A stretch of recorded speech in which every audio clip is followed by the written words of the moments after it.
Prajwal pen drive ಬಿರುಗಾಳಿ ರೇವಣ್ಣ ಕುಟುಂಬದಲ್ಲಿ ದೊಡ್ಡ ಬಿರುಗಾಳಿಯನ್ನೇ ಎಬ್ಬಿಸಿದೆ. ಈಗಾಗಲೇ ಸಂತ್ರಸ್ತೆ ಕಿಡ್ನಾಪ್ ಕೇಸ್ನಲ್ಲಿ ರೇವಣ್ಣ ಜೈಲು ಸೇರಿ ಜಾಮೀನಿನ ಮೇಲೆ ಹೊರಬಂದಿದ್ದಾರೆ. ಇದರ ಬೆನ್ನಲ್ಲೇ ಇದೇ ಕೇಸ್ನಲ್ಲಿ ಈಗ ಭವಾನಿ ರೇವಣ್ಣಗೂ ಸಂಕಷ್ಟ ಶುರುವಾಗಿದೆ. ಕೆಆರ್ ನಗರದಲ್ಲಿ ದಾಖಲಾಗಿದ್ದ ಸಂತ್ರಸ್ತೆ ಕಿಡ್ನಾಪ್ ಕೇಸ್ನಲ್ಲಿ ಬಂಧನ ಭೀತಿಯಿಂದ ಭವಾನಿ ರೇವಣ್ಣ ಬೆಂಗಳೂರಿನ ಸೆಷನ್ಸ್ ಕೋರ್ಟ್ಗೆ ನಿರೀಕ್ಷಣಾ ಜಾಮೀನು ಅರ್ಜಿ ಸಲ್ಲಿಸಿದ್ದಾರೆ. ಇವತ್ತು ಕೋರ್ಟ್ ಅರ್ಜಿ ವಿಚಾರಣೆ ಕೈಗೆತ್ತಿಕೊಂಡಿತ್ತು. ಆದರೆ ಅರ್ಜಿಗೆ ಆಕ್ಷೇಪಣೆ ಸಲ್ಲಿಸಲು ಎಸ್ಐಟಿ ಅಧಿಕಾರಿಗಳು ಕಾಲಾವಕಾಶ ಕೋರಿದರು. ಎಸ್ಐಟಿ ಮನವಿ ಪುರಸ್ಕರಿಸಿದ ಕೋರ್ಟ್ ಅರ್ಜಿ ವಿಚಾರಣೆಯನ್ನ ನಾಳೆಗೆ ಮುಂದೂಡಿದೆ. ಅಶ್ಲೀಲ ಪೆನ್ ಡ್ರೈವ್ ಹಂಚಿದ ಆರೋಪಿಗಳನ್ನ ಎಸ್ಐಟಿ ಅಧಿಕಾರಿಗಳು ಬಂಧಿಸಿದ್ದಾರೆ. ಚೇತನ್ ಗೌಡ, ನವೀನ್ ಗೌಡ, ಶ್ಯಾಮ್ ಸುಂದರ್ರನ್ನ ಬಂಧಿಸಿ ಹಾಸನಕ್ಕೆ ಕರೆದೊಯ್ಯಲಾಗ್ತಾ ಇದೆ. 3 ಆರೋಪಿಗಳು ಹೈಕೋರ್ಟ್ಗೆ ನಿರೀಕ್ಷಣಾ ಜಾಮೀನು ಅರ್ಜಿ ಸಲ್ಲಿಸಿದರು. ಅರ್ಜಿ ವಿಚಾರಣೆ ನಡೆಸಿದ ಕೋರ್ಟ್ ಜೂನ್ 3ಕ್ಕೆ ಅರ್ಜಿ ವಿಚಾರಣೆಯನ್ನ ಮುಂದೂಡಿದೆ. ವಿಚಾರಣೆ ಮುಂದೂಡಿಕೆಯ ಬಳಿಕ ಹೈಕೋರ್ಟ್ನಿಂದ ಹೊರಬರ್ತಾ ಇದ್ದಂತೆ 3ರನ್ನ ಎಸ್ಐಟಿ ಅಧಿಕಾರಿಗಳು ಬಂಧಿಸಿದ್ದಾರೆ. ಸಂಜೆ ಆರೋಪಿಗಳನ್ನ ಹಾಸನ ಕೋರ್ಟ್ಗೆ ಹಾಜರುಪಡಿಸಲಿದ್ದಾರೆ. ಪ್ರಜ್ವಲ್ ರೇವಣ್ಣ ವಿಡಿಯೋ ಬಿಡುಗಡೆಯ ಬೆನ್ನಲ್ಲೇ ಪೊಲೀಸರು ಅಲರ್ಟ್ ಆಗಿದ್ದಾರೆ. ಯಾವ ವಿಮಾನದಲ್ಲಾದರೂ ಪ್ರಜ್ವಲ್ ರೇವಣ್ಣ ಬರಬಹುದು ಎಂಬ ಕಾರಣಕ್ಕೆ ಕೆಂಪೇಗೌಡ ಏರ್ಪೋರ್ಟ್ನಲ್ಲಿ ಹದ್ದಿನ ಕಣ್ಣಿಟ್ಟಿದ್ದಾರೆ. ಲುಫ್ತಾನ್ಸ್ ಏರ್ಲೈನ್ಸ್, ಎಮಿರೇಟ್ಸ್ ಸೇರಿದಂತೆ ಎಲ್ಲ ವಿದೇಶಿ ವಿಮಾನಗಳನ್ನು ಚೆಕ್ ಮಾಡ್ತಾ ಇದ್ದಾರೆ. ಇಮಿಗ್ರೇಷನ್ ಅಧಿಕಾರಿಗಳ ಬಳಿ ಪ್ರತಿ ವಿಮಾನದ ಕುರಿತಾಗಿ ಮಾಹಿತಿಯನ್ನು ಪಡೆದುಕೊಳ್ತಾ ಇದ್ದಾರೆ. ಮೇ 31ಕ್ಕೆ ಭಾರತಕ್ಕೆ ಬರ್ತೇನೆ ಅಂತ ವಿಡಿಯೋ ಬಿಡುಗಡೆ ಮಾಡಿದ ಪ್ರಜ್ವಲ್ ರೇವಣ್ಣ ನಿರ್ಧಾರವನ್ನ ವಿಜೇಂದ್ರ ಸ್ವಾಗತಿಸಿದ್ದಾರೆ. ಪ್ರಜ್ವಲ್ ತನಿಖಾ ಸಂಸ್ಥೆಯ ಮುಂದೆ ಹಾಜರಾಗಬೇಕು, ಧೈರ್ಯವಾಗಿ ತನಿಖೆ ಎದುರಿಸಬೇಕು ಅಂತ ಹೇಳಿದ್ದಾರೆ. ಪ್ರಜ್ವಲ್ ರೇವಣ್ಣ ಹೇಳಿಕೆಯನ್ನ ನಾನು ಗಮನಿಸಿದ್ದೇನೆ. ತನಿಖೆ ಎದುರಿಸೋದಾಗಿ ಪ್ರಜ್ವಲ್ ಹೇಳಿದ್ದಾರೆ. ಜನಪ್ರತಿನಿಧಿಗಳು ಎಲ್ಲವನ್ನು ಧೈರ್ಯವಾಗಿ ಎದುರಿಸಬೇಕು ಅಂತ ವಿಜೇಂದ್ರ ಹೇಳಿದ್ದಾರೆ. ಪ್ರಜ್ವಲ್ ಅಶ್ಲೀಲ ವಿಡಿಯೋ ಪ್ರಕರಣ ಸಂಬಂಧ ಮಾಜಿ ಸಚಿವ ಸಾರಾ ಮಹೇಶ್ ಪ್ರತಿಕ್ರಿಯಿಸಿದ್ದಾರೆ. ಒಬ್ಬರು ಮಾಡಿದ್ದನ್ನ ಇಡೀ ಪಕ್ಷಕ್ಕೆ ಅಂಟಿಸೋದು ಸರಿಯಲ್ಲ.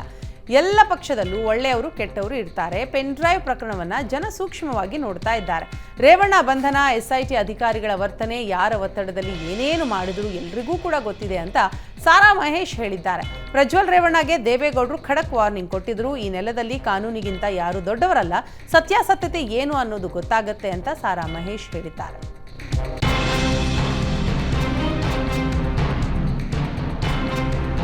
ವಾಲ್ಮೀಕಿ ನಿಗಮ ಅಧಿಕಾರಿ ಚಂದ್ರಶೇಖರ್ ಆತ್ಮಹತ್ಯೆ ಪ್ರಕರಣವನ್ನ ಸಿಐಡಿಗೆ ವಹಿಸಿ ಸರ್ಕಾರ ಆದೇಶ ಹೊರಡಿಸಿದೆ. ಈ ಕುರಿತು ಪರಿಶಿಷ್ಟ ಪಂಗಡ ಇಲಾಖೆ ಸಚಿವ ನಾಗೇಂದ್ರ ಮಾಹಿತಿ ಕೊಟ್ಟಿದ್ದಾರೆ. ಸಿಎಂ, ಡಿಸಿಎಂ ಪ್ರಕರಣವನ್ನ ಗಂಭೀರವಾಗಿ ತೆಗೆದುಕೊಂಡಿದ್ದಾರೆ. ಹಣ ವರ್ಗಾವಣೆ ಆರೋಪದ ಅಡಿ ಅಧಿಕಾರಿಗಳ ವಿರುದ್ಧ ಎಫ್ಐಆರ್ ದಾಖಲಾಗಿದೆ. ತಪ್ಪಿತಸ್ಥರ ವಿರುದ್ಧ ಸೂಕ್ತ ಕ್ರಮ ತೆಗೆದುಕೊಳ್ಳೋದಾಗಿ ಸಚಿವ ನಾಗೇಂದ್ರ ಹೇಳಿದ್ದಾರೆ. ಸಂಜೆ 6 ಗಂಟೆ ಒಳಗೆ ಹಣ ವಾಪಸ್ ಬರಬೇಕು. ನನ್ನ ಗಮನಕ್ಕೆ ಬಾರದೆ ಅಧಿಕಾರಿಗಳು ಅವ್ಯವಹಾರ ಮಾಡಿದ್ದಾರೆ. ವರ್ಗಾವಣೆ ಆಗಿರುವ 50 ಕೋಟಿ ಹಣ ವಾಪಸ್ ಬರಬೇಕಿದೆ. ಹಣ ವಾಪಸ್ ಬರದೆ ಹೋದರೆ ಅಧಿಕಾರಿಗಳ ವಿರುದ್ಧ ಕಠಿಣ ಕ್ರಮ ಕೈಗೊಳ್ಳುವುದಾಗಿ ಹೇಳಿದ್ದಾರೆ. ವಾಲ್ಮೀಕಿ ನಿಗಮದ ಅಧಿಕಾರಿ ಹತ್ಯೆ ಪ್ರಕರಣ ರಾಜ್ಯ ರಾಜಕೀಯದಲ್ಲಿ ಬಿರುಗಾಳಿಯನ್ನೇ ಎಬ್ಬಿಸಿದೆ. ಈ ಸಂಬಂಧ ಸರ್ಕಾರದ ವಿರುದ್ಧ ಬಿಜೆಪಿ ಟ್ವೀಟ್ ವಾರ್ ನಡೆಸಿದೆ. ಅಕ್ರಮಕ್ಕೆ ಸಹಕರಿಸಿದ್ರೆ ಕಾಣಿಕೆ, ಇಲ್ಲದೆ ಹೋದರೆ ಕುಣಿಕೆ ಗ್ಯಾರಂಟಿ ಅಂತ ಬಿಜೆಪಿ ವಾಗ್ದಾಳಿ ನಡೆಸಿದೆ. ಭ್ರಷ್ಟಾಚಾರಕ್ಕೆ ಸಹಕರಿಸದ, ಕಮಿಷನ್ ವಿಷವರ್ತುಲಕ್ಕೆ ಸಿಲುಕಿಕೊಳ್ಳದ ಅಧಿಕಾರಿಗಳಿಗಾಗಿ ಸರ್ಕಾರ ಆತ್ಮಹತ್ಯೆಯ ಭಾಗ್ಯ ಜಾರಿಗೊಳಿಸಿದೆ. ಸರ್ಕಾರದ ಕಮಿಷನ್ ದಾಹಕ್ಕೆ ಇನ್ನೆಷ್ಟು ಅಧಿಕಾರಿಗಳು ಬಲಿಯಾಗಬೇಕು? ಎದ್ದೇಳಿ ಕನ್ನಡಿಗರೇ, ಕೊಲೆಗಡುಕ ಸರ್ಕಾರವನ್ನ ಕೊನೆಗಾಣಿಸೋಣ ಅಂತ ಟ್ವೀಟ್ ಮೂಲಕ ಬಿಜೆಪಿ ಕಿಡಿಕಾರಿದೆ. ವಾಲ್ಮೀಕಿ ಅಭಿವೃದ್ಧಿ ನಿಗಮ ಚಂದ್ರಶೇಖರ್ ಆತ್ಮಹತ್ಯೆ ಪ್ರಕರಣ ಕುರಿತಂತೆ ವಿಪಕ್ಷ ನಾಯಕ ಆರ್ ಅಶೋಕ್ ಕಿಡಿಕಾರಿದ್ದಾರೆ. ಇಡೀ ಸಚಿವ ಸಂಪುಟವೇ ಈ ಪ್ರಕರಣದಲ್ಲಿ ಪಾತ್ರಧಾರಿ. ಓರ್ವ ಮಂತ್ರಿ 187 ಕೋಟಿ ಲೂಟಿ ಹೊಡೆಯಲು ಆಗಲ್ಲ. ಸಿಎಂ, ಸಚಿವರೆಲ್ಲ ಸೇರಿ ಪ್ಲಾನ್ ಮಾಡಿ ಲೂಟಿ ಮಾಡಿದ್ದಾರೆ. ಸಿದ್ದರಾಮಯ್ಯ 1 ರೂಪಾಯಿಯೂ ಲಂಚ ತೆಗೆದುಕೊಳ್ಳಲ್ಲ ಅಂತ ಹೇಳಿದ್ರು. ಲಂಚ ಪಡೆದ್ರೆ ರಾಜೀನಾಮೆ ಕೊಡ್ತೀನಿ ಅಂತ ಹೇಳಿದ್ರು. ಈಗ ಚೆಕ್ ಮೂಲಕ 187 ಕೋಟಿ ಲಂಚ ಪಡೆಯಲಾಗಿದೆ. ಈವರೆಗೂ ಸಚಿವರ ವಿರುದ್ಧ ದೂರು ದಾಖಲಾಗಿಲ್ಲ. ಯಾಕೆ ಅಂತ ಪ್ರಶ್ನಿಸಿದ್ದಾರೆ. ಆತ್ಮಹತ್ಯೆ ಮಾಡಿಕೊಂಡ ವಾಲ್ಮೀಕಿ ಅಭಿವೃದ್ಧಿ ನಿಗಮದ ಅಧಿಕಾರಿ ಚಂದ್ರಶೇಖರ್ ನಿವಾಸಕ್ಕೆ ಅಧಿಕಾರಿಗಳು ಭೇಟಿ ನೀಡಿದ್ದು ಕುಟುಂಬಸ್ಥರಿಗೆ ಸಾಂತ್ವನ ಹೇಳಿದ್ದಾರೆ. ನನ್ನ ಪತಿ ಹೇಡಿಯಲ್ಲ, ಅವರಿಗೆ ಅವಮಾನ ಆಗಿದ್ದಕ್ಕೆ ಆತ್ಮಹತ್ಯೆ ಮಾಡಿಕೊಂಡಿದ್ದಾರೆ. ನನ್ನ ಪತಿ ಸಾವಿಗೆ ನ್ಯಾಯ ಕೊಡಿಸುವಂತೆ ಚಂದ್ರಶೇಖರ್ ಪತ್ನಿ ಕವಿತಾ ಅಧಿಕಾರಿಗಳಿಗೆ ಮನವಿ ಮಾಡಿದ್ದಾರೆ. ಕಾಂಗ್ರೆಸ್ನಲ್ಲಿ ಪರಿಷತ್ ಚುನಾವಣೆಗೆ ಅಭ್ಯರ್ಥಿ ಆಯ್ಕೆಯ ಕಸರತ್ತು ಜೋರಾಗಿದೆ. ದೆಹಲಿಗೆ ತೆರಳುವ ಮುನ್ನ ಸಿಎಂ ಡಿಸಿಎಂ ತಡರಾತ್ರಿಯವರೆಗೂ ರಹಸ್ಯ ಮಾತುಕತೆ ನಡೆಸಿದ್ದಾರೆ. 7 ಸ್ಥಾನಗಳಿಗೆ 60ಕ್ಕೂ ಹೆಚ್ಚು ಆಕಾಂಕ್ಷಿಗಳಿದ್ದು ಈ ಬಗ್ಗೆ ಸಿಎಂ ಡಿಸಿಎಂ ಚರ್ಚೆ ನಡೆಸಿದ್ದಾರೆ. ಬೆಂಬಲಿಗರಿಗೆ ಟಿಕೆಟ್ ಹಂಚಿಕೆಯ ಕುರಿತು ಸಿಎಂ ಡಿಸಿಎಂ ಸಹಮತ ವ್ಯಕ್ತಪಡಿಸಿದ್ದು ಇವತ್ತು ದೆಹಲಿಯಲ್ಲಿ ಹೈಕಮಾಂಡ್ ನಾಯಕರ ಚರ್ಚೆಯನ್ನ ನಡೆಸಲಿದ್ದಾರೆ.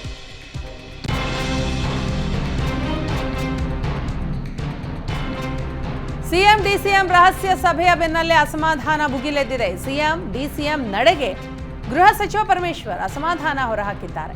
ಏಕಾಏಕಿ ಸಿಎಂ ಡಿಸಿಎಂ ಕುಳಿತು ತೀರ್ಮಾನ ಮಾಡಬಾರದು, ಅಭ್ಯರ್ಥಿ ಆಯ್ಕೆ ವಿಚಾರದಲ್ಲಿ ನಮ್ಮನ್ನೂ ಪರಿಗಣಿಸಬೇಕು, ನಮ್ಮನ್ನ ಪರಿಗಣಿಸದೆ ತೀರ್ಮಾನ ಮಾಡೋದು ಸರಿಯಲ್ಲ. ಸರ್ಕಾರದಲ್ಲಿ ಹಿರಿಯರಿದ್ದಾರೆ, ಅವರ ಜೊತೆಗೂ ಚರ್ಚಿಸಬೇಕು. ಪಕ್ಷದಲ್ಲಿ ಸರ್ಕಾರದಲ್ಲಿ ಕೆಲಸ ಮಾಡಿದವರಿಗೆ ಆದ್ಯತೆ ಕೊಡಬೇಕು, ಅನುಭವಿಗಳಿಂದ ಸಲಹೆ ಪಡಿಬೇಕು ಅಂತ ಸಿಎಂ ಡಿಸಿಎಂಗೆ ಸಲಹೆ ನೀಡಿದ್ದಾರೆ. ಕಾಂಗ್ರೆಸ್ನಲ್ಲಿ ಪರಿಷತ್ ಚುನಾವಣೆಗೆ ಅಭ್ಯರ್ಥಿ ಆಯ್ಕೆ ನಾಯಕರಿಗೆ ತಲೆನೋವಾಗಿದೆ. 11 ಸ್ಥಾನಗಳಿಗೆ ಎಲೆಕ್ಷನ್ ನಡೆಯಲಿದೆ. ಅದರಲ್ಲಿ 7 ಸ್ಥಾನಗಳನ್ನು ಗೆಲ್ಲುವಷ್ಟು ಶಾಸಕರ ಬಲ ಕಾಂಗ್ರೆಸ್ಗೆ ಇದೆ. ಆದರೆ ಈ 7 ಸೀಟ್ಗಾಗಿ 300ಕ್ಕೂ ಹೆಚ್ಚು ಆಕಾಂಕ್ಷಿಗಳಿದ್ದಾರೆ.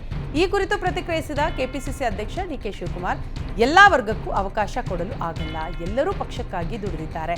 ಕೆಲವರಿಗೆ ಬ್ಲಾಕ್ ಮಟ್ಟದಲ್ಲಿ ಅಧಿಕಾರ ಸಿಕ್ಕಿದೆ, ಕೆಲವರಿಗೆ ಜಿಲ್ಲಾ ಮಟ್ಟದಲ್ಲಿ ಸಿಕ್ಕಿದೆ. ಇರುವ 7 ಸೀಟ್ನಲ್ಲಿ ಎಲ್ಲರೂ ಕೇಳ್ತಿದ್ದಾರೆ. ಬಹಳ ಕಷ್ಟದ ಪರಿಸ್ಥಿತಿಯಲ್ಲಿದ್ದೇವೆ. ಯಾವ ಮಾನದಂಡದ ಮೇಲೆ ಆಯ್ಕೆ ಮಾಡಬೇಕು ಅನ್ನೋದನ್ನ ದೆಹಲಿಯಲ್ಲಿ ನಿರ್ಧರಿಸುತ್ತೇವೆ ಅಂತ ಹೇಳಿದ್ದಾರೆ. ರಾಜ್ಯ ಸರ್ಕಾರದ ವಿರುದ್ಧ ಮಾಜಿ ಸಚಿವ ಅಶ್ವತ್ಥ ನಾರಾಯಣ್ ವಾಗ್ದಾಳಿ ನಡೆಸಿದ್ದಾರೆ. 77 ವರ್ಷದಲ್ಲಿ ಇಂತಹ ಕೆಟ್ಟ ಸರ್ಕಾರ ನೋಡಿಲ್ಲ.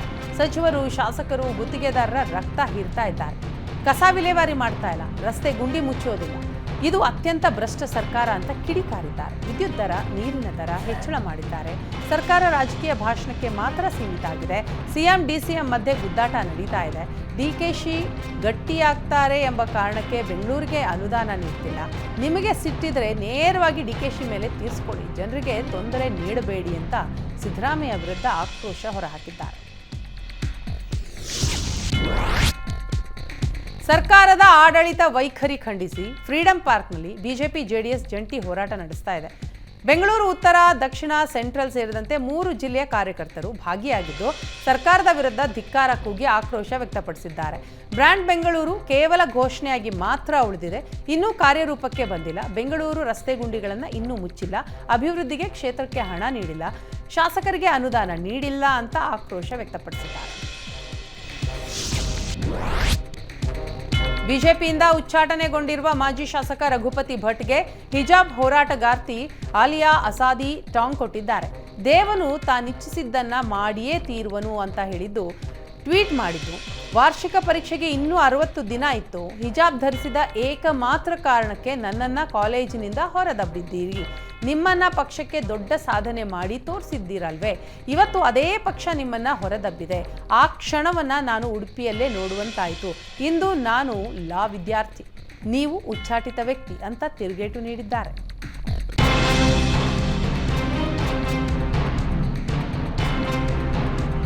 ಫೋಟೋಗ್ರಾಫರ್, ವಿಡಿಯೋಗ್ರಾಫರ್ಗಳಿಗೆ ಪ್ರಜ್ವಲ್ ರೇವಣ್ಣ ಪೆನ್ ಡ್ರೈವ್ ಪ್ರಕರಣದ ಎಫೆಕ್ಟ್ ತಟ್ಟಿದೆ. ರಾಯಚೂರಿನಲ್ಲಿ ಕೆಲ ಟ್ರಾವೆಲ್ ಏಜೆನ್ಸಿಗಳು ಪೆನ್ ಡ್ರೈವ್ ಪಾರ್ಸಲ್ ಸೇವೆಯನ್ನೇ ಕ್ಯಾನ್ಸಲ್ ಮಾಡ್ತಾ ಇವೆ. ಟ್ರಾವೆಲ್ ಏಜೆನ್ಸಿಗಳ ನಡೆಯಿಂದ ಫೋಟೋಗ್ರಾಫರ್ಗಳಿಗೆ ಭಾರೀ ಸಂಕಷ್ಟ ಎದುರಾಗಿದೆ. ಇಷ್ಟು ದಿನ ರಾಯಚೂರಿನಿಂದ ಹಲವು ಜಿಲ್ಲೆಗಳಿಗೆ ಪೆನ್ ಡ್ರೈವ್ ಪಾರ್ಸಲ್ ಮಾಡಲಾಗ್ತಾ ಇತ್ತು. ಆದರೆ ಈಗ ಬಸ್ಗಳಲ್ಲಿ ಪೆನ್ ಡ್ರೈವ್ ಕೊಂಡೊಯ್ಯಲು ಡ್ರೈವರ್ಗಳು ಹಿಂದೇಟು ಹಾಕ್ತಿದ್ದಾರೆ. ಇದರಿಂದ ಫೋಟೋಗ್ರಾಫರ್ಗಳು ನಷ್ಟ ಅನುಭವಿಸ್ತಾ ಇದ್ದಾರೆ.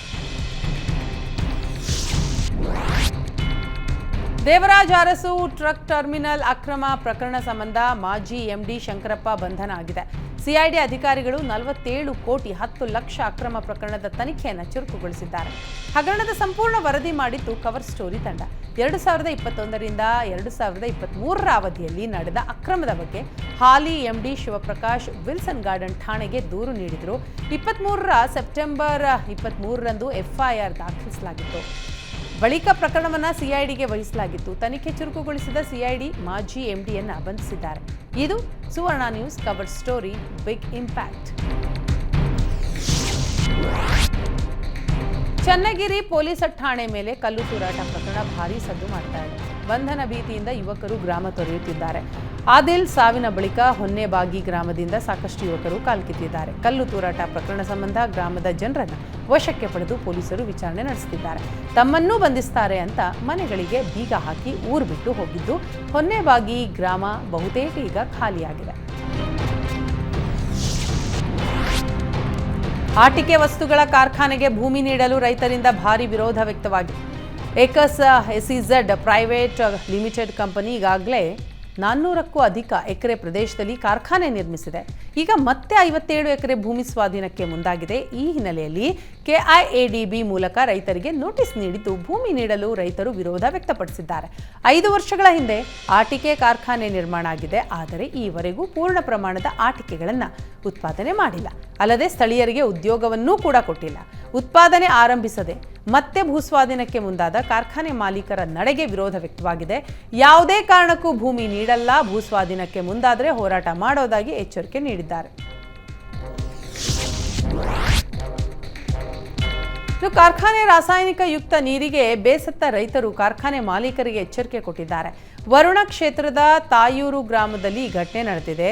ಗ್ಲೂಕೋ ಬಯೋಟೆಕ್ ಕಾರ್ಖಾನೆ ಕಲುಷಿತ ನೀರನ್ನು ರೈತರ ಜಮೀನು ಕಾಲುವೆಗಳಿಗೆ ಬಿಡ್ತಾ ಇದ್ದು ರೈತರ ಬೆಳೆಗಳು ಸಂಪೂರ್ಣ ನಾಶವಾಗಿವೆ. ಕಳೆದ 10 ವರ್ಷಗಳಿಂದ ಬೆಳೆ ಬೆಳೆಯದೆ ರೈತರು ಪ್ರತಿಭಟನೆ ನಡೆಸ್ತಾ ಇದ್ದಾರೆ. ರೈತರ ಪ್ರತಿಭಟನೆಗೂ ಕಾರ್ಖಾನೆ ಮಾಲೀಕರು ಕ್ಯಾರೆ ಅಂತಿಲ್ಲ. ಕಾರ್ಖಾನೆ ಮಾಲೀಕರ ನಡೆಗೆ ಬೇಸತ್ತ ರೈತರು ಮಾಲೀಕರಿಗೆ ಎಚ್ಚರಿಕೆಯನ್ನ ಕೊಟ್ಟಿದ್ದಾರೆ.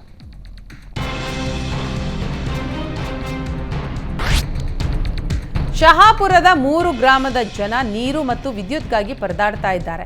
4 ದಿನಗಳಿಂದ ವಿದ್ಯುತ್ ಸಂಪರ್ಕ ಇಲ್ಲದೆ ನಾಲಡಗಿ, ಬಲ್ಕಲ್ ಹಾಗೂ ಮರಮಕಲ್ ಗ್ರಾಮಸ್ಥರು ಹೈರಾಣಾಗಿದ್ದಾರೆ. ಸಮಸ್ಯೆಯ ಬಗ್ಗೆ ಜೆಸ್ಕಾಂ ಅಧಿಕಾರಿಗಳ ಗಮನಕ್ಕೆ ತಂದರೂ ಕೂಡ ತಲೆ ಕೆಡಿಸಿಕೊಳ್ತಿಲ್ಲ. ಎತ್ತಿನ ಬಂಡಿ ಟ್ರ್ಯಾಕ್ಟರ್ಗಳಲ್ಲಿ ಬ್ಯಾರೆಲ್ ಇಟ್ಕೊಂಡು ನೀರು ತಂದು ಜೀವನ ಸಾಗಿಸುವ ಸ್ಥಿತಿ ನಿರ್ಮಾಣ ಆಗಿದೆ. ಅಲ್ಲದೆ ಮೊಬೈಲ್ ಚಾರ್ಜ್ ಮಾಡಲು ಕರೆಂಟ್ ಇಲ್ಲದ ಸ್ಥಿತಿ ಇದ್ದು ಬಸವಣ್ಣನ ಗುಡಿಯಲ್ಲಿ ಜನರೇಟರ್ ಬಳಸಿ ಮೊಬೈಲ್ ಚಾರ್ಜ್ ಮಾಡಿಕೊಳ್ತಾ ಇದ್ದಾರೆ. ಜೆಸ್ಕಾಂ ಅಧಿಕಾರಿಗಳ ನಿರ್ಲಕ್ಷ್ಯಕ್ಕೆ ಸಾರ್ವಜನಿಕರು ಹಿಡಿಶಾಪ ಹಾಕ್ತಿದ್ದಾರೆ. ಸಮಾಜಮುಖಿ ಕೆಲಸದಲ್ಲಿ ತೊಡಗಿದ ನಟ ವಿನೋದ್ ರಾಜ್ ತಮ್ಮ ಸ್ವಂತ ಖರ್ಚಿನಲ್ಲಿ ರಸ್ತೆ ಗುಂಡಿ ಮುಚ್ಚಿಸ್ತಾ ಇದ್ದಾರೆ. ಈ ಹಿಂದೆ ಸಹ ನೆಲಮಂಗಲ ಟೋಲ್ನಿಂದ ಸೋಲದೇವನಹಳ್ಳಿಯವರೆಗೆ ರಸ್ತೆ ಗುಂಡಿ ಮುಚ್ಚಿಸಿದ್ರು. ಈಗ ಮತ್ತೆ ರಸ್ತೆಯಲ್ಲಿ ಗುಂಡಿ ಹೆಚ್ಚಾದ ಹಿನ್ನೆಲೆ ವಸೊಂಡೆಕೊಪ್ಪ ಜನಸ್ನೇಹಿ ಆಶ್ರಯ ರಸ್ತೆಯಿಂದ ಬಾಣಸವಾಡಿ ಮುಖ್ಯ ರಸ್ತೆಯ ಗುಂಡಿಗಳನ್ನು ಮುಚ್ಚಿಸ್ತಾ ಇದ್ದಾರೆ. ನಟ ವಿನೋದ್ ರಾಜ್ ಸಮಾಜಮುಖಿ ಕೆಲಸಕ್ಕೆ ಸಾರ್ವಜನಿಕರಿಂದ ಭಾರೀ ಮೆಚ್ಚುಗೆ ವ್ಯಕ್ತವಾಗಿದೆ. ಮನೆ ಎದುರಿನ ಕೊಳಚೆ ಕಸ ವಿಲೇವಾರಿ ಮಾಡದ ಗ್ರಾಮ ಪಂಚಾಯಿತಿ ಸಿಬ್ಬಂದಿಯ ವಿರುದ್ಧ ಭಾರೀ ಆಕ್ರೋಶ ವ್ಯಕ್ತವಾಗಿದೆ. ಪ್ರಕಾಶ್ ಕಾಂಬಳೆ ಎಂಬುವರ ಮನೆ ಮುಂದೆ ಕಸ ಕೊಳಚೆ ಕ್ಲೀನ್ ಮಾಡಿರಲಿಲ್ಲ. ಹಲವು ಬಾರಿ ಗ್ರಾಮ ಪಂಚಾಯಿತಿ ಸಿಬ್ಬಂದಿಗೆ ಹೇಳಿದರೂ ಕೂಡ ಪಂಚಾಯಿತಿ ಸಿಬ್ಬಂದಿ ತಲೆ ಕೆಡಿಸಿಕೊಂಡಿರಲಿಲ್ಲ. ಇದರಿಂದ ಬೇಸತ್ತ ಪ್ರಕಾಶ್ ಕಾಂಬಳೆ ಮನೆ ಮುಂದಿದ್ದ ಕೊಳಚೆಯನ್ನ ನಿಡಗುಂಡಿ ಗ್ರಾಮ ಪಂಚಾಯಿತಿ ಎದುರೇ ತಂದು ಹಾಕಿದ್ದಾರೆ. ಬೋರ್ವೆಲ್ ಕೊರಿತಾ ಇದ್ದ ಲಾರಿಯ ಮೇಲೆ ಕಲ್ಲು ತೂರಾಟ ನಡೆಸಿದ ಘಟನೆ ಪುತ್ತೂರಿನ ಬಿಂದು ನೀರಿನ ಫ್ಯಾಕ್ಟರಿ ಬಳಿ ನಡೆದಿದೆ. ಬಿಂದು ಫ್ಯಾಕ್ಟರಿಗೆ ಸೇರಿದ ಬೋರ್ವೆಲ್ಗಳನ್ನು ಫ್ಲಶ್ ಮಾಡಲಾಗ್ತಾ ಇತ್ತು. ಆದರೆ ಫ್ಲಶ್ ಮಾಡುವ ಬದಲು ಬೋರ್ವೆಲ್ ಕೊರಿತಾ ಇದ್ದಾರೆ ಅಂತ ಆರೋಪಿಸಿ ಕಲ್ಲು ತೂರಾಟ ನಡೆಸಿದ್ದಾರೆ. ಪರಸ್ಪರ 2 ಗುಂಪುಗಳ ಮಧ್ಯೆ ಕಲ್ಲು ತೂರಾಟ ನಡೆದಿದ್ದು 2 ಗುಂಪುಗಳು ಪುತ್ತೂರು ನಗರ ಪೊಲೀಸ್ ಠಾಣೆಯಲ್ಲಿ ಪ್ರತ್ಯೇಕ ದೂರು ದಾಖಲಿಸಿದ್ದಾರೆ.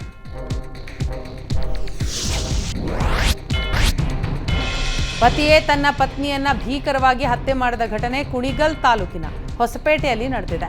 32 ವರ್ಷದ ಪುಷ್ಪ ಮೃತ ದುರ್ದೈವಿ ಶಿವರಾಮ್ ಎಂಬಾತ ಪತ್ನಿ ಹಾಗೂ 8 ವರ್ಷದ ಮಗುವಿನೊಂದಿಗೆ ಬಾಡಿಗೆ ಮನೆಯಲ್ಲಿ ವಾಸ ಇದ್ದ. ಮರದ ಸಾಮಿಲ್ನಲ್ಲಿ ಹೆಲ್ಪರ್ ಆಗಿ ಕೆಲಸ ಮಾಡ್ತಾ ಇದ್ದ. ಪತಿ ಪತ್ನಿ ನಡುವೆ ಆಗಾಗ ಗಲಾಟೆ ನಡೀತಾ ಇತ್ತು. ನಿನ್ನೆ ರಾತ್ರಿಯೂ ಕ್ಷುಲ್ಲಕ ವಿಚಾರಕ್ಕೆ ಇಬ್ಬರ ನಡುವೆ ಜಗಳ ನಡೆದಿದ್ದು ಪತ್ನಿಯ ಕತ್ತು ಮತ್ತು ದೇಹದ ಅಂಗಗಳನ್ನು ಕತ್ತರಿಸಿ ಕೊಲೆ ಮಾಡಿದ್ದಾನೆ. ಸ್ಥಳಕ್ಕೆ ಪೊಲೀಸರು ಭೇಟಿ ಕೊಟ್ಟು ಪರಿಶೀಲನೆ ನಡೆಸಿದ್ದಾರೆ. ಆರೋಪಿ ಶಿವರಾಮ್ನನ್ನ ಹುಲಿಯೂರು ದುರ್ಗಾ ಪೊಲೀಸರು ಬಂಧಿಸಿದ್ದಾರೆ. ಕೊಪ್ಪಳ ತಾಲೂಕಿನ ಹೊಸಲಿಂಗಾಪುರ ಗ್ರಾಮದಲ್ಲಿ 3 ಶವ ಪತ್ತೆಯಾಗಿದೆ. ತಾಯಿ ರಾಜೇಶ್ವರಿ, ಮಗಳು ವಸಂತ, ಮೊಮ್ಮಗ ಸಾಯಿ ಧರ್ಮತೇಜ್ ಎಂಬುವರ ಮೃತದೇಹ ಪತ್ತೆಯಾಗಿದೆ. ವಸಂತಾಳನ್ನ ಆಂಧ್ರ ಪ್ರದೇಶದ ನಂದ್ಯಾಳಗೆ ಮದುವೆ ಮಾಡಿಕೊಡಲಾಗಿತ್ತು. ಕಳೆದ 2 ವರ್ಷಗಳ ಹಿಂದೆ ವಸಂತ ಪತಿಯನ್ನ ಬಿಟ್ಟು ಬಂದಿದ್ರು. ಇತ್ತೀಚೆಗೆ ಅನ್ಯ ಧರ್ಮೀಯನ ಜೊತೆ ಮದುವೆ ಆಗಿದ್ರು. ಇಂದು ತಾಯಿ ಸೇರಿದಂತೆ 3 ಅನುಮಾನಾಸ್ಪದವಾಗಿ ಮೃತಪಟ್ಟಿದ್ದಾರೆ. ಸಾವಿಗೆ ನಿಖರ ಕಾರಣ ತಿಳಿದು ಬಂದಿಲ್ಲ. ಸ್ಥಳಕ್ಕೆ ಮುನಿರಾಬಾದ್ ಪೊಲೀಸರು ಭೇಟಿ ಕೊಟ್ಟು ವಿಧಿವಿಜ್ಞಾನ ತಂಡ ಕೂಡ ಭೇಟಿ ಕೊಟ್ಟು ಪರಿಶೀಲನೆಯನ್ನ ನಡೆಸಿತು. ಬಡ ಬ್ರಾಹ್ಮಣರಿಗೆ ಫ್ರೀ ಸೈಟ್ ಕೊಡಿಸೋದಾಗಿ ನಂಬಿಸಿ ವಂಚಿಸಿದ ಆರೋಪ ಕೇಳಿಬಂದಿದೆ. ಅಖಿಲ ಕರ್ನಾಟಕ ಬ್ರಾಹ್ಮಣ ಯುವಕರ ಸಂಘದ ಮಣಿಕಂಠ ಶರ್ಮಾ ಸೇರಿದ ಹಾಗೆ ಹಲವರ ವಿರುದ್ಧ ವಂಚನೆಯ ಆರೋಪ ಕೇಳಿಬಂದಿದೆ. ಬಡ ಬ್ರಾಹ್ಮಣರಿಗೆ ಉಚಿತ ಸೈಟ್ ಅಂತ ಕರಪತ್ರ ಹಂಚಿದ್ದಲ್ಲದೆ 250ಕ್ಕೂ ಹೆಚ್ಚು ಬಡ ಬ್ರಾಹ್ಮಣರ ಬಳಿ ಹಣ ಪಡೆದು ವಂಚನೆ ಎಸಗಿದ್ದಾರೆ. ವಂಚನೆ ಜಾಲದ ವಿರುದ್ಧ ನೂರಾರು ಬ್ರಾಹ್ಮಣರು ತಿರುಗಿ ಬಿದ್ದಿದ್ದು ಕೋಡಿಗೆಹಳ್ಳಿ ಪೊಲೀಸ್ ಠಾಣೆಯಲ್ಲಿ ದೂರು ದಾಖಲಿಸಿದ್ದಾರೆ.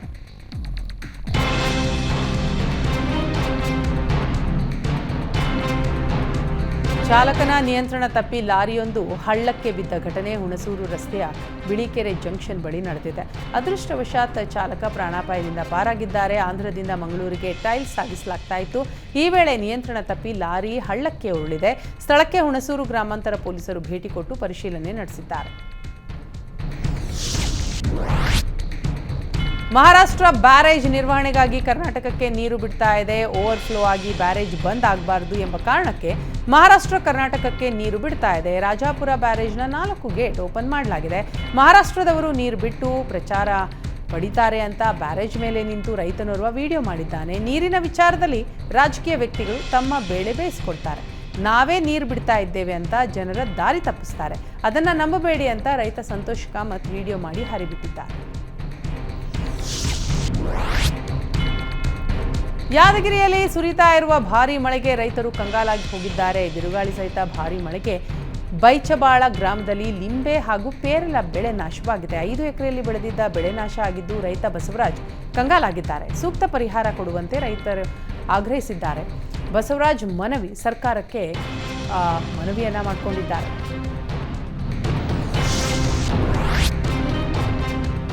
ಚಂದ್ರಮುಖಿ ಪ್ರಾಣಸಖಿ ಸಿನಿಮಾ ನಿರ್ಮಾಪಕ ಸ್ವಾಗತ್ ಬಾಬು ಹೃದಯಾಘಾತದಿಂದ ಮೃತಪಟ್ಟಿದ್ದಾರೆ. ಸ್ಮೈಲ್, ಶ್ರೀರಸ್ತು, ಶುಭಮಸ್ತು ಸೇರಿದ ಹಾಗೆ ಹಲವಾರು ಸಿನಿಮಾಗಳನ್ನು ನಿರ್ಮಾಣ ಮಾಡಿದ್ರು. ನಿರ್ಮಾಣದ ಜೊತೆ ಚಿತ್ರಮಂದಿರದ ಮಾಲೀಕರೂ ಆಗಿದ್ದ ಸ್ವಾಗತ್ ಬಾಬು ಇವತ್ತು ಜಯನಗರದ ತಮ್ಮ ನಿವಾಸದಲ್ಲಿ ಮೃತಪಟ್ಟಿದ್ದಾರೆ. ದೆಹಲಿಯಿಂದ ವಾರಣಾಸಿಗೆ ಹೊರಟಿದ್ದ ಇಂಡಿಗೋ ವಿಮಾನಕ್ಕೆ ಬಾಂಬ್ ಬೆದರಿಕೆಯ ಕರೆ ಬಂದಿದೆ. ಬಾಂಬ್ ಬೆದರಿಕೆ ಹಿನ್ನೆಲೆ ಪ್ರಯಾಣಿಕರನ್ನ ತುರ್ತು ನಿರ್ಗಮನದ ಬಾಗಿಲಿನ ಮೂಲಕ ಕೆಳಗೆ ಇಳಿಸಲಾಗಿದೆ. ವಿಮಾನವನ್ನು ಪ್ರತ್ಯೇಕ ಸ್ಥಳಕ್ಕೆ ಕೊಂಡೊಯ್ದು ಬಾಂಬ್ ನಿಷ್ಕ್ರಿಯ ದಳ ಪರಿಶೀಲನೆ ನಡೆಸಿದೆ.